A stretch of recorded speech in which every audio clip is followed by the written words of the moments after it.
ये है हमारी कायनात, जिसका साइज दो चीजों से मिलकर कंप्लीट होता है, एक ऑब्जर्वेबल यूनिवर्स और दूसरी non observable universe. Observable universe कायनात का वो हिस्सा है जिसे साइंसदान देख पाते हैं। यहाँ से रोशनी जमीन तक आ पाती है, जिसका साइज 93 बिलियन लाइट ईयर है, जिसमें 2 लाख करोड़ से ज्यादा गैलेक्सीज मौजूद हैं। नॉन ऑब्जर्वेबल यूनिवर्स कायनात का वो हिस्सा है जो मौजूद तो है लेकिन हम उसे देख नहीं पाते, क्योंकि ऑब्जर्वेबल कायनात से बाहर मौजूद स्टार्स और गैलेक्सीज की रोशनी हम तक नहीं पहुंच पाती, जिसकी वजह से हम उस कायनात को देख नहीं सकते। लेकिन कायनात का वो हिस्सा मौजूद है। ये दोनों मिलकर होल यूनिवर्स बनाते हैं। अब यहाँ सोचने वाली बात ये है कि अगर हम नॉन ऑब्जर्वेबल कायनात को देख नहीं सकते तो हम कैसे कह सकते हैं कि ऑब्जर्वेबल कायनात के बाहर भी कायनात मौजूद है। तो मैं आपको बता दूं, नॉन ऑब्जर्वेबल कायनात का पता साइंसदानों को ग्रेविटी के इफेक्ट की वजह से है। जब हमने सोलर सिस्टम में यूरेनस को डिस्कवर किया था,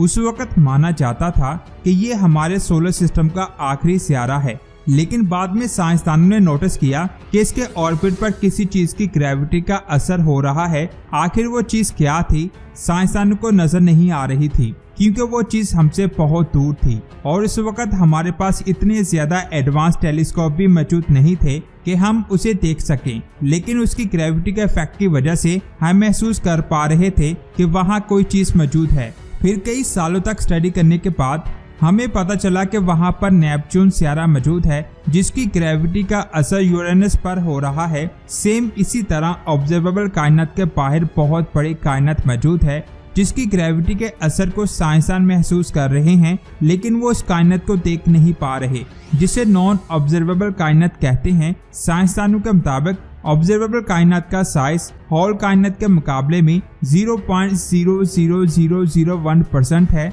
और नॉन ऑब्जर्वेबल कायनात ऑब्जर्वेबल कायनात से 99.999 गुना बड़ी है, जिसका मतलब है कि हमने जिस कायनात को देखा है वो उस कायनात के सामने कुछ भी नहीं है जिसको हम देख नहीं सकते। जैसा कि आपको पता है कि हमारी कायनात मुसलसल फैल रही है, जिसकी वजह से साइंसदान का कहना है कि हमारी ऑब्जर्वेबल कायनात बड़ी होती जा रही है। अब यहाँ सोचने वाली बात यह है कि हमारी ऑब्जर्वेबल कायनात इस वक्त कितनी बड़ी हो चुकी होगी।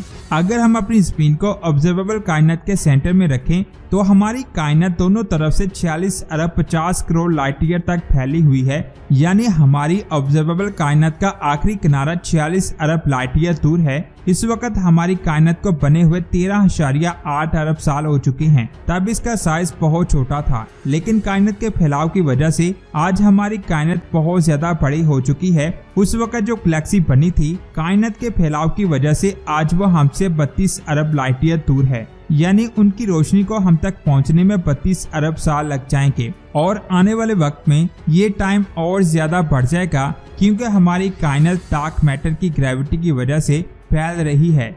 जिस रफ्तार से हमारी कायनात फैल रही है, उस रफ्तार से सिकुड़ भी रही है। जिस तरह डार्क मैटर की वजह से हमारी कायनात फैल रही है, उसी तरह मैटर की वजह से हमारी कायनात सिकुड़ भी रही है। लेकिन इसके बारे में साइंसदानों के पास कोई भी ठोस सबूत नहीं है। ये बात आप जान लें कि हमारी कायनात के अंदर दाखिल होने का कोई भी पॉइंट नहीं है, यानी कायनात के अंदर और बाहर जाने के लिए कोई भी रास्ता नहीं है, बल्कि इसकी एक हद है। ये हद कैसी है, इसके बारे में साइंसदानों को कुछ भी नहीं पता। जिस तरह आप गुब्बारे को फुलाते हैं वो फूलता है, जिसकी वजह से उसके अंदर स्पेस बढ़ जाती है। इसी तरह हमारी कायनात फैल रही है। जैसे आप जानते हैं कि यहाँ मैटर मौजूद होगा, वहाँ स्टार और गैलेक्सी बन जाती हैं, जिसकी वजह से हमारी कायनात का कोई भी सेंटर नहीं है। हम फिजिकल इसको सोच नहीं सकते। डार्क मैटर की वजह से हमारी कायनात फैल रही है, लेकिन हैरान करने वाली बात यह है कि ये फट भी नहीं रही। इस बात का अंदाजा हम बेकिंग ब्रेड से लगा सकते हैं। जब ये तैयार होता है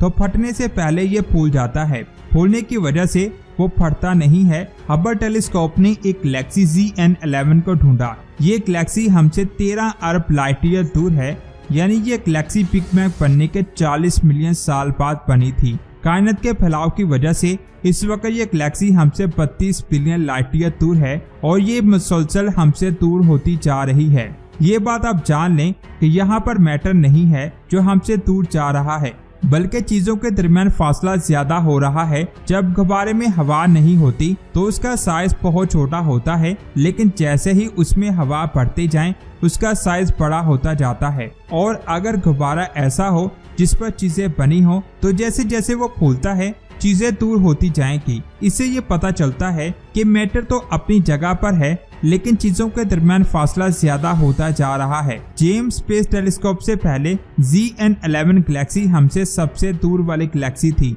लेकिन जब जेम्स स्पेस टेलीस्कोप ने अपनी पहली तस्वीर जारी की तो उसने साइंस की दुनिया में तहलका मचा दिया, क्योंकि उस तस्वीर में ऐसे ऐसे राज छुपे थे जिनके बारे में हमें नहीं पता था। और इस तस्वीर में एक ऐसी गैलेक्सी भी छुपी थी जो हमारी कायनात की सबसे दूर वाली गैलेक्सी थी, और ये हमारी कायनात का आखिरी किनारा भी हो सकता था, क्योंकि जो चीज हमें कायनात के आखिर पर दिखाई देगी वो ही हमारी कायनात का आखिरी किनारा हो सकता है। उस गैलेक्सी का नाम है Z13, जिसे 12 जुलाई 2022 को जेम्स स्पेस टेलीस्कोप ने डिस्कवर किया था, जो हमसे 13.4 अरब लाइट ईयर दूर मौजूद है। इससे ज्यादा दूर मौजूद गैलेक्सी को हमने नहीं देखा। सिंपल अल्फाज में हम ये भी कह सकते हैं कि हमने कायनात के आखिरी किनारे पर जिस चीज को देखा है वो ये गैलेक्सी है।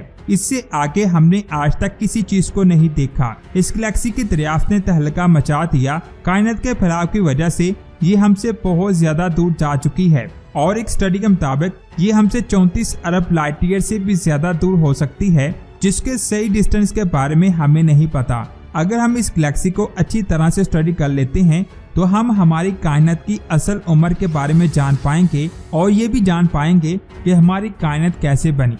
साइंसदानों के मुताबिक जब ये गैलेक्सी बनी थी तब उसके फौरन पास स्पेस ने फैलना शुरू कर दिया, जिसकी वजह से हो सकता है कि इसकी हद कॉस्मिक सिंगुलैरिटी तक पहुंच चुकी हो, जिससे हमें पता चल सके कि हमारी कायनात कैसे बनी थी। और अगर हम उस वक्त निकलने वाली रेडिएशंस को देख सकें कि हमारी कायनात की आखिरी हद कहाँ है, लेकिन ये कभी भी मुमकिन नहीं हो सकता, क्योंकि बिग बैंग के वक्त इस तरह की बहुत सारी गैलेक्सीज ने रेडिएशंस को खारिज किया था। ये रेडिएशंस एक बैरियर की तरह काम करती है। यहाँ तक हम इन रेडिएशंस को देख सकते हैं, वहाँ तक हमारी कायनात है। ये रेडिएशंस बिग बैंग के 3,80,000 सालों के बाद खारिज हुई थी। उस वक्त कायनात इतनी ज्यादा ठंडी हो गई थी कि इसमें एटम्स बनने लगे।